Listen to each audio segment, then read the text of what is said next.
जय जगन्नाथ। आज आम आलोचना करवा 2000 ख्रीष्टाब्द पर्यंत स्वाधीनता परवर्ती भारतर तृतीय पाठटी आम पढ़ी प्रथम पाठ द्वितीय पाठ आज आम पढ़ा तृतीय पाठ। ताहले तृतीय पाठरे कौन अच्छी देख देख तृतीय पाठरे अच्छी गोवा और पदुचेरी मुक्ति। तृतीय पाठरे कौन रहा गोवा आ जो पदुचेरी थिले पदुचेरी आम जाचु अरविंदों स्थान ना से पदुचेरी मुक्ति केमिति हेची 2000 ख्रीष्टाब्द पर्यंत है। देख आम जाचु आम भारत 1947 मसीहा अगस्ट मास 15 तारिख रे स्वाधीन पाइथिला से ब्रिटिश साम्राज्य है। से दिन भारतर ब्रिटिश साम्राज्यवादर अवसान है एवं ब्रिटिश साम्राज्य अंतर्भुक्त भारत स्वाधीन होता। किंतु भारतर अविच्छेद्य अंग भाव जनाशुना किछि अंचल विदेशी शासन रे कबल रे रही जाइथिला। किछि अंचल जो भारतर अविच्छेद्य विच्छेद होइथिला जो अंग भावे किछि अंचल कौन है विदेशी शासन रे सेते बेले मध्य तांको कबल रे रही जाइथिला। जहा फल रे कौन देख से गुड़िक भारतर पश्चिम उपकूल रे अवस्थित भारतर पश्चिम उपकूल रे जेन गुड़िक अच्छी कौन गोवा दामन दीव दादरा नगर हावेली रे पोर्तुगीज माने शासन करुथिले।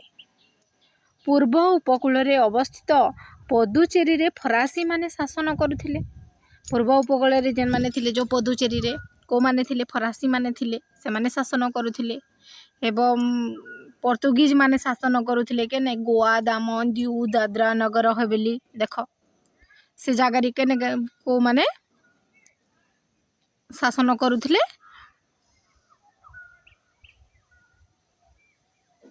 पोर्तुगीज माने हला। एवं पदुचेरी नाम रे परिचित एही फरासी उपनिवेशर अंतर्भुक्त थिला पदुचेरी चंदननगर कराईकल माहे ओ यानाम देख जहा फल रे कौन पदुचेरी कराईकल ओ यानाम करमंडल उपकूल रे अवस्थित थिला। जो पदुचेरी कराईकल एवं यानाम केन जगह रे थिला करमंडल उपकूल रे से रहिथिला।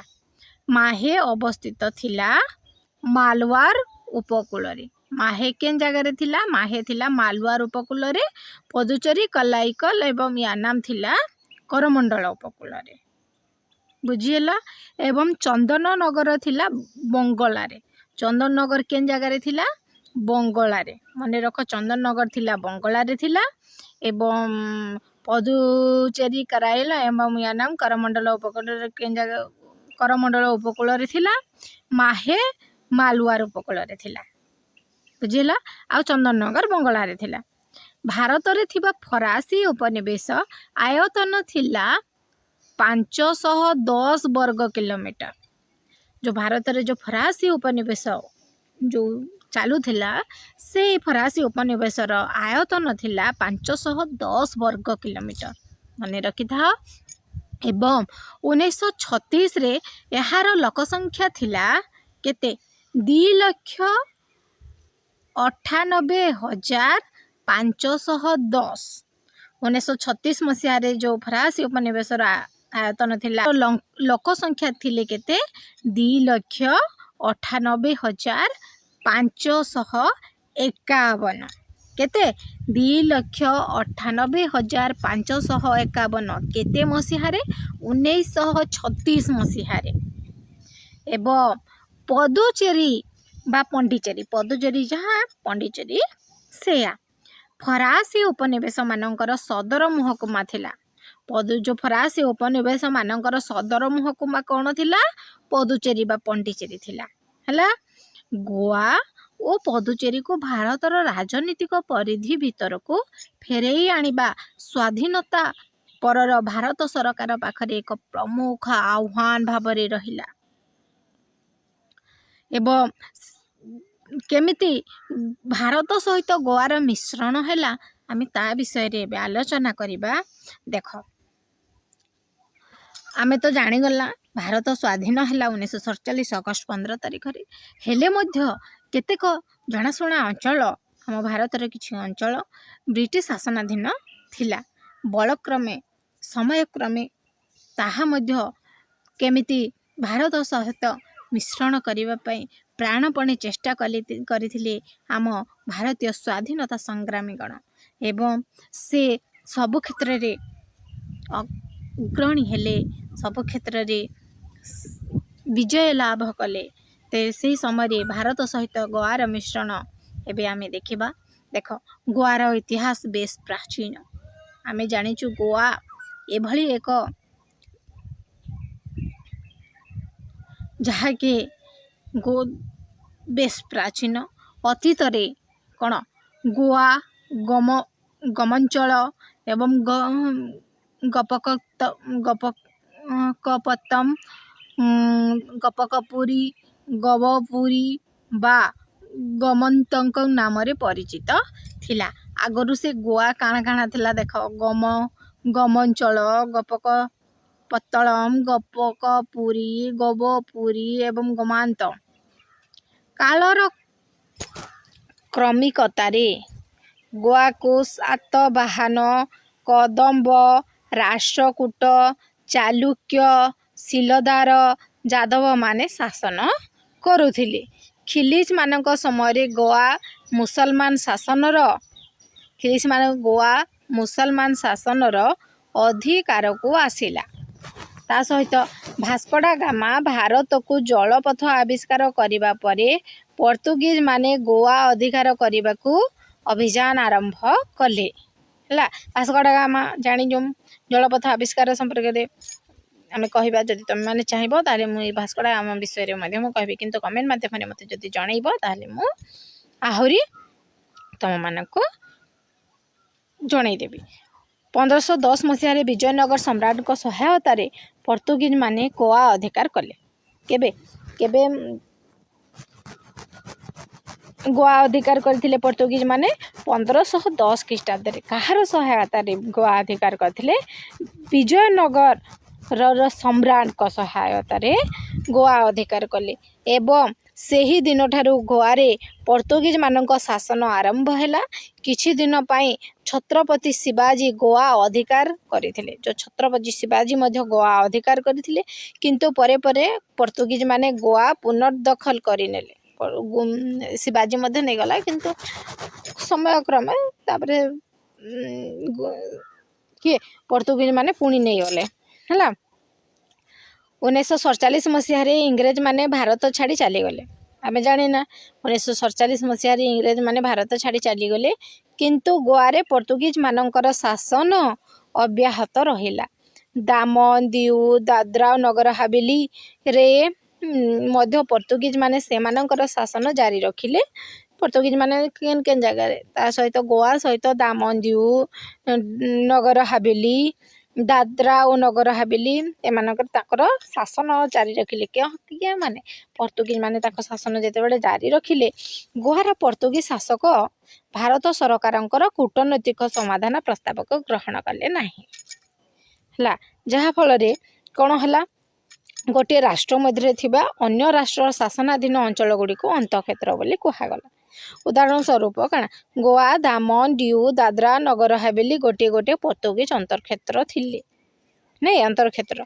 देख गोवारे पोर्तुगीज शासक माने जनसाधारण सुख सुविधा पाई दृष्टि देउथिले।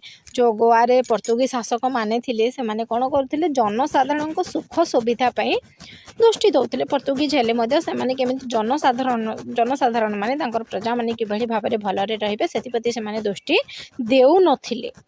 बुझिले ना नहीं।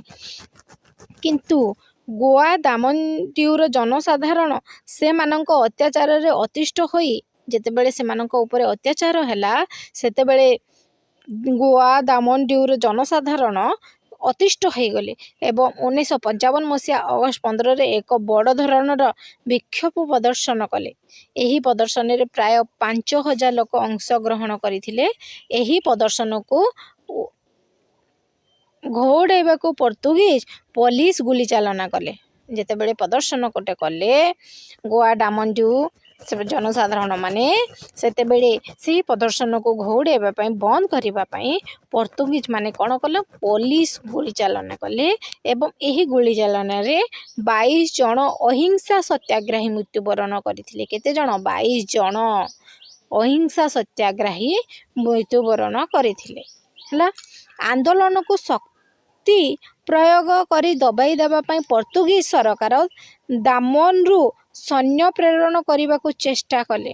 ବୁଝିହେଲା, ଦାମନରୁ ଏ ଆନ୍ଦୋଳନକୁ କିଭଳି ଭାବରେ ଦମନ କରିଦେବେ ସେଥିପାଇଁ ସେ ଚେଷ୍ଟା କଲେ ଏବଂ ଦାମରୁ ସୈନ୍ୟ ପ୍ରେରଣ କରିବାକୁ ଚେଷ୍ଟା କଲେ।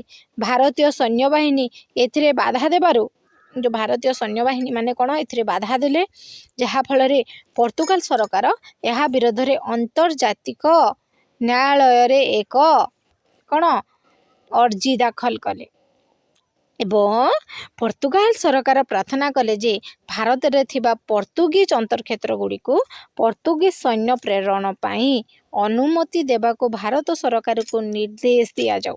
କିନ୍ତୁ 1960 ମସିହାରେ ଆନ୍ତର୍ଜାତିକ ନ୍ୟାୟାଳୟ ଏହି ଅର୍ଜିଟିକୁ ଖାରଜ କରିଦେଲେ।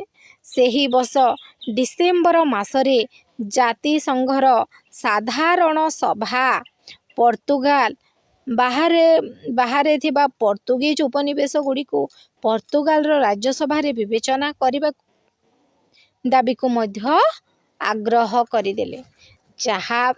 ଯାହାକି ଆଗ୍ରହ କରିଦେବା ଫଳରେ କ'ଣ ହେଲା, 1961 ମସିହାରେ ଉପନିବେଶମାନଙ୍କ ଉପରେ ପର୍ତ୍ତୁଗୀଜ କ'ଣ କଲା, ପର୍ତ୍ତୁଗୀଜ ଜୁଲୁମର ସ୍ପଷ୍ଟ ଚିତ୍ର ପରିଲକ୍ଷିତ ହେଲା।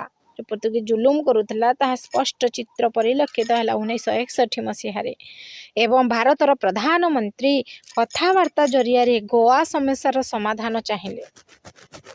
ଗୋଆର ସମସ୍ୟା ସମାଧାନ ଚାହିଁଥିଲେ ଭାରତର ପ୍ରଧାନମନ୍ତ୍ରୀ, କିନ୍ତୁ ଆଫ୍ରିକୀୟ ଦେଶ ଅଙ୍ଗଲାରେ ପର୍ତ୍ତୁଗୀଜ ମାନେ ଯେପରି ଦମନ ଲୀଳା ଚଳାଇ ବିଦ୍ରୋହ ଦମନ କଲେ, ସେଥିରେ ଭାରତୀୟମାନେ ମ୍ରିୟମାଣ ହୋଇପଡ଼ିଲେ। ଗୋଆକୁ ପର୍ତ୍ତୁଗୀଜ ମାନଙ୍କୁ ବିତାଡ଼ିତ କରିଦେବା ପାଇଁ କେନ୍ଦ୍ର ସରକାର ଉପରେ ଚାପ ବଢ଼ି ଚାଲିଲା। ଆମେରିକା ସରକାର ପର୍ତ୍ତୁଗୀଜ କର୍ତ୍ତୃପକ୍ଷକୁ ବୁଝାଇବାକୁ ଚେଷ୍ଟା କଲେ। ଆମେରିକା ସରକାର ମଧ୍ୟ ସେ ପର୍ତ୍ତୁଗୀଜ କର୍ତ୍ତୃପକ୍ଷକୁ ବୁଝାଇବାକୁ ଚେଷ୍ଟା କଲେ, କିନ୍ତୁ ତାହା ବିଫଳ ହୋଇଗଲା। ଯାହାଫଳରେ 1961 ମସିହା ଡିସେମ୍ବର 18 ତାରିଖରେ ଭାରତୀୟ ସୈନ୍ୟବାହିନୀ ଗୋଆରେ ପ୍ରବେଶ କଲେ। 1961 ମସିହା ଭାରତୀୟ ସୈନ୍ୟବାହିନୀ ମାନେ ଡିସେମ୍ବର ମାସରେ ପଳାଇଗଲେ କେମିତି ଗୋଆକୁ ଏବଂ ଗୋଆରେ ପ୍ରବେଶ ଯେତେବେଳେ କଲେ ସେଠାରେ ଉପସ୍ଥିତ ଥିବା ପର୍ତ୍ତୁଗୀଜ ସୈନ୍ୟକୁ ପରାଜିତ କରିଦେଲେ ଏବଂ ପର୍ତ୍ତୁଗୀଜ ସରକାର ଏହାକୁ ଏକ ଆକ୍ରମଣ ବୋଲି ବର୍ଣ୍ଣନା କରି ଜାତିସଂଘର ସୁରକ୍ଷା ପରିଷଦରେ ଏହି ପ୍ରସଙ୍ଗ ଉତ୍ଥାପନ କଲେ। କିନ୍ତୁ ଭାରତର ସୈନ୍ୟ ପ୍ରତ୍ୟାହାର ପ୍ରସ୍ତାବଟି ରୁଷୀୟ ଭିଟୋ ବଳରେ ଅକାମୀ ହୋଇଗଲା। ପରଦିନ ଅର୍ଥାତ୍ ଡିସେମ୍ବର 19 ତାରିଖରେ ଗୋଆରେ ଅବସ୍ଥିତ ପର୍ତ୍ତୁଗୀଜ ଗଭର୍ଣ୍ଣର ଶରଣପତ୍ରରେ ସ୍ୱାକ୍ଷର କରି ଭାରତ ଶରଣାଗତ ହେଲେ। ଗୋଆରୁ 450 ବର୍ଷର ପର୍ତ୍ତୁଗୀଜ ଶାସନର ଅବସାନ ହେଲା। ଗୋଆକୁ ଭାରତ ସହିତ ମିଶାଇ ଦିଆଗଲା। ଦାମନ ଓ ଡିଉ ସହିତ ଗୋଆକୁ ମିଶାଇ ଏକ କେନ୍ଦ୍ର ଶାସିତ ଅଞ୍ଚଳରେ ସୃଷ୍ଟି କରାଗଲା।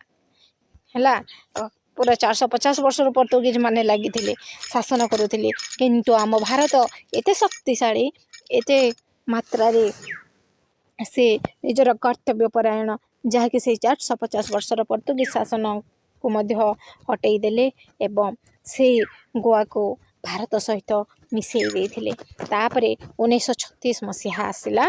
ହେଲା, ଆମେ ତ ପଢ଼ିଥିଲା 1961 ମସିହା। ଏବେ 1963 ମସିହା ଦେଖିବା। 1963 ମସିହାରେ ଗୋଆରେ ସାଧାରଣ ନିର୍ବାଚନ ହେଲା।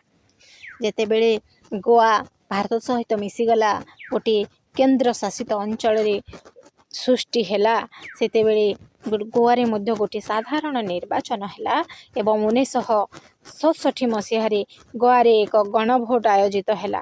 ପ୍ରଶ୍ନ ଥିଲା, ଗୋଆ ମହାରାଷ୍ଟ୍ରରେ ମିଶିବ ନା ଅଲଗା ରହିବ? ପ୍ରଶ୍ନ କ'ଣ? ଗୋଆ ମହାରାଷ୍ଟ୍ରରେ ମିଶିବ ନା ଅଲଗା ରହିବ? ଗୋଆର ଲୋକମାନେ ମହାରାଷ୍ଟ୍ର ସହିତ ମିଶିବା ସପକ୍ଷରେ ନଥିଲେ। ହେଲା, ଗୋଆର ଲୋକମାନେ କ'ଣ ମହାରାଷ୍ଟ୍ର ସହିତ ଆମେ ମିଶିବୁ ନାହିଁ ବୋଲି ସେ ସପକ୍ଷରେ ନଥିଲେ। ତେବେ 1987 ମସିହା ମେ 30 तारिख दिन गोवा को राज्य पाह्या प्रदान करागला और गोवा है भारतर 25तम राज्य। गोवा भारतर केतेतम राज्य आमे मने रखिबा गोवा है भारतर 25तम राज्य। केबे मिलिथिला मान्यता 1987 मसीह एवं मे 30 तारिख रे मिलिथिला। दामन डिउ को गोवारू अलगा कर दिगला और से माने सेही दिन ठारू पूर्ववत केन्द्र शासित अंचल हो गले। से दिन ठारू से माने केन्द्र शासित अंचल हो गले। तापरे 1954 मसीहा आसला हला 1900 आमे 62 63 87 गला। एबे आमे देखमा 54 मसीहा रे अधारे रही जाइथिला बोधे है ना नहीं। 1954 मसीहा जुलाई 24 तारिख रे कौन है देख इतिहास कौन इतिहास खाली घुसा पाठ ना नहीं। आम आगु कौन जाइला केतबेले कौन होता आमको मन रखा पड़ो एवं मन रखिले आम इतिहास कहीं पढ़ी था। इतिहास आम पूर्व काले जो थिला अत्याचार अन्याय एवं लड़ई से सब गुड़ाक अवगत करवा आम आम देश को किभली भाव में सुरक्षित करने सहित अन्यर मंगल करवा बाहित करवा होछि प्रत्येक मनुष्यर कर्म। तेणु करिक जणै दि जाए इतिहास माध्यम नहीं। 1954 मसीहा जुलाई 24 तारीख दिन गोवार मिलित सामुख्य नामक एक जन अनुष्ठान दादरा अंतः क्षेत्र को निज अख्तियार को आनिले। सही वर्ष अगस्त 2 तारिख दिन कौन है आजाद गुमंतक दल नगर हावेली दखल करनेले। दादरा और नगर हावेली दखल विरोध में पोर्तुगाल अंतर्जातिक न्यायालय रे फेराद हेले एवं किंतु एथुरो पोर्तुगाल रो किछि लाभ हैला नै। किंतु एथरे के ना पोर्तुगाल रो किछि लाभ हैला नै। 1961 मसीहा अगस्त 11 रे कोन हेछि 1961 मसीहा अगस्त 11 रे दादरा और नगर हावेली को भारत सहित मिसई दिया गला एवं यहाँ को एक केंद्र शासित अंचल रो मान्यता दिया गला। बुझिला केंद्र शासित गोवा एवं केंद्र शासित अंचल दामन और डिउ एवं दादरा नगर हावेली राजधानी मानकर नाम लोक मानक मुख्य भाषा एवं दर्शनीय स्थान एक विवरणी प्रस्तुत कर। जदि तमे माने चाहिबो ताहले तमे कमेंट माध्यम रे जणैब मु तम मानक पाखरे यार विवरणी मु प्रस्तुत करी आनिबी। ला भारत सहित पदुचेरी रो मिश्रण देख भारत सहित पदुचेरी रो मिश्रण कौन अच्छे देखा। भारत में विक्षिप्त होई रहिथिबा फरासी शासनाधीन अंत क्षेत्र गुड़िक थिला कौन पदुचेरी चंदरनगर कराईकल माहे या नाम। भारतर स्वाधीनता परे भारत सरकार यही सबू अंत क्षेत्र को भारत सहित मिसई देवाई फरासी शासक मान सहित आलोचना करथिले। बुझला फरासी शासक मान सहित आलोचना कले किंतु आलोचनार स्वरूप 1948 मसीह फ्रांस और भारत मध्य एक चुक्ति स्वाक्षरित होता। क्या क्या मध्य फ्रांस आउ साक्षरता मध्य से सबू अंतर क्षेत्र में कौन है गणभोट अनुष्ठित होगापी स्थिर गला से जो गोटे चुक्ति स्वाक्षरित है 1948 मसीह से कौन है गणभोट अनुष्ठित होगापी स्थिर गला एवं 1949 जून 1949 मसीहा जून 19 रे कौन है चंदन नगर रे गणभोट अनुष्ठित है भारत सहित मिसिबापी कौन 3463 भारत सहित मिसिबापी 3463 एवं फरासी उपनिवेश सपक्ष मात्र 114 जन मत सब्यस्त करथिले। फरासी उपनिवेश मात्र 114 जन मत सापेक्ष करथिले किंतु 1950 मे 2 तारिख दिन कौन होइछि विधिबद्ध भाव में यार भारत अंतर्भुक्त हो गला। विधिबद्ध अनुसार 1950 मसीहा मे मास 2 तारिख रे भारत सहित अंतर्भुक्त हो गला एवं यानाम ओ माहेर एडवार्ड गटब नामक जड़े फरासी शासक आंदोलन को बल प्रयोग कले जहा फल करी दमन करने को चेष्टा कले किंतु 1954 रे भारत सपक्ष जन आंदोलनकारी माने यानाम ओ माहेर क्षमता दाखल मध्य करिनेले। 1954 मसीहा अक्टोबर मासरे पदुचेरी एवं कराई कलरे जनमत नियागला। जनमत भारत सहित मिश्रण सपक्ष करागला। एही वर्ष नवेम्बर 1 तारिख दिन पदुचेरी कराइल ବାସ୍ତବ ଶାସନ କ୍ଷମତା ଭାରତ ସରକାରଙ୍କ ହାତକୁ ଆଣିଲେ। ଫରାସୀ ଜାତୀୟ ସଭା ଏହି ମିଶ୍ରଣକୁ 1962 ମଇ ମାସରେ ଅନୁମୋଦନ କଲା ପରେ ଭାରତ ଅଭ୍ୟନ୍ତରରେ ଥିବା ସମସ୍ତ ଫରାସୀ ଅନ୍ତର୍କ୍ଷେତ୍ର ବିଧିବଦ୍ଧ ଭାବେ ଭାରତରେ ମିଶିଲେ ଏବଂ ପଦୁଚେରୀ ଏ ପର୍ଯ୍ୟନ୍ତ ଭାରତର ଏକ କେନ୍ଦ୍ରଶାସିତ ଅଞ୍ଚଳ ହୋଇ ରହିଗଲା। ହେଲା, ଏବେ ମଧ୍ୟ ପଦୁଚେରୀ ଭାରତର ଗୋଟିଏ କେନ୍ଦ୍ରଶାସିତ ଅଞ୍ଚଳ ହୋଇ ରହିଯାଇଛି। ଦେଖ ବର୍ତ୍ତମାନ ପଦୁଚେରୀ କ୍ଷେତ୍ରଫଳ କେତେ ଅଛି? 899 ବର୍ଗ କିଲୋମିଟର। ଜନସଂଖ୍ୟା ଅଛନ୍ତି 9,74,345 କିଲୋମିଟର। ଏହାର ରାଜଧାନୀ ଥିଲା ପଦୁଚେରୀ। ଏହା ଏକ କେନ୍ଦ୍ରଶାସିତ ଅଞ୍ଚଳ ହୋଇଥିଲେ ସୁଦ୍ଧା ଏଠାରେ 30 ଶାସନ ବିଶିଷ୍ଟ ଏକ ନିର୍ବାଚିତ ଲୋକସଭା ଓ ରାଜ୍ୟସଭାର ଏହାର ଜଣେ ଲେଖାଏଁ ପ୍ରତିନିଧି ରହିଛନ୍ତି। ଆଉ ତୁମ ପାଇଁ କାମ ହେଲା ପଦୁଚେରୀ ଭାଷା, ନୃତ୍ୟ, ଗୀତ ଏବଂ ଦର୍ଶନୀୟ ସ୍ଥାନ ଗୁଡ଼ିକ ସମ୍ପର୍କରେ ବିବରଣୀ ପ୍ରସ୍ତୁତ କରି ମୋତେ କମେଣ୍ଟ ମାଧ୍ୟମରେ ଜଣାଇବ। ଭିଡ଼ିଓଟି ଭଲ ଲାଗିଥିଲେ ଲାଇକ୍ କର, ସେୟାର କର, କମେଣ୍ଟ କର। ଜୟ ଜଗନ୍ନାଥ।